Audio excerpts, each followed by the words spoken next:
Salve, salve, meus amigos! Vamos falar hoje um pouco sobre o nosso contrato individual de trabalho. Vamos falar um pouco sobre as características dele, esse contrato aí que trata dessa relação muito importante entre empregado e empregador. Bom, esse contrato de trabalho nada mais é do que o acordo de vontades, que pode ser tácito ou expresso. Então, pode haver um consentimento ali expresso, um contrato devidamente assinado, ou então ser tácito. Um empregador que aceita com que o funcionário preste os serviços lá, deixe ele num restaurante trabalhando, por exemplo. Pelo qual uma pessoa física, denominada empregado, se compromete mediante o pagamento de uma contraprestação salarial a prestar trabalho não eventual e subordinado em proveito de outra pessoa física ou jurídica, denominada empregador.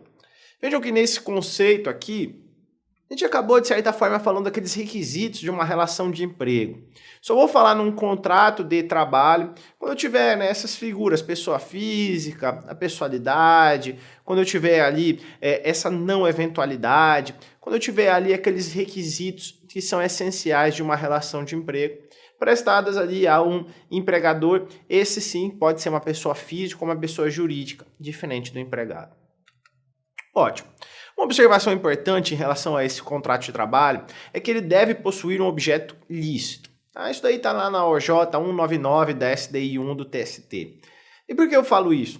Olha, porque já chegaram nos tribunais situações do tipo, olha, o cara presta serviço, por exemplo, para uma empresa que trabalha com o jogo do bicho. Ele vai de casa em casa, entregando ali o material do jogo do bicho. Se poderia existir algum tipo de vínculo de emprego? Jamais. Porque se trata ali de uma questão que não é lícita, né? O jogo do bicho não é permitido no Brasil, então não seria aceito. E aí, olha, a gente tem mais algumas características desse contrato de trabalho. O contrato de trabalho ele é oneroso, então ele tem aí esse pagamento de salário, tem que envolver dinheiro para que eu possa falar num contrato de trabalho.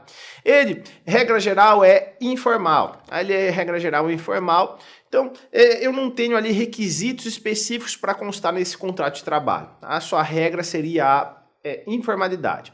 Mas alguns contratos, eles exigem ali que ele seja escrito. No caso de aprendiz, temporário, atleta profissional de futebol, artista, marítimo.